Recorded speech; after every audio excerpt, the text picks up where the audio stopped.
Ari, good news! Senior citizens nga makalabot sa 80 kag 90 anyos makabaton sang cash gifts. Cash gifts dako nga bulig suno sa pila ka senior citizens.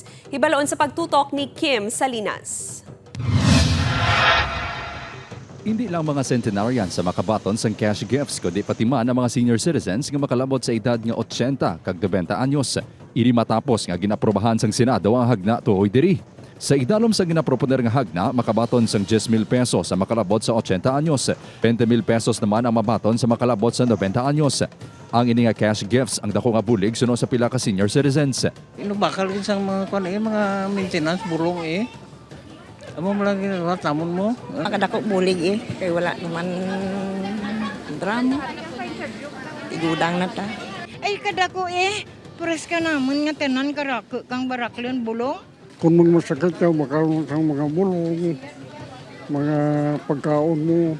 Ginaabi-abi man sang DSWD Region 6 ang pag-aproba sang Senado sa hagna para sa katigulangan. So that is a very positive nga development because naintindihan naton nga damo sang pang kinahanglanon ng aton nga mga lolo kag lola. So whatever assistance or gift or incentive is given to them, that is a positive nga development. Suno sa DSWD 6, Centenarians Act pa lang ang naimplementar sa rehiyon.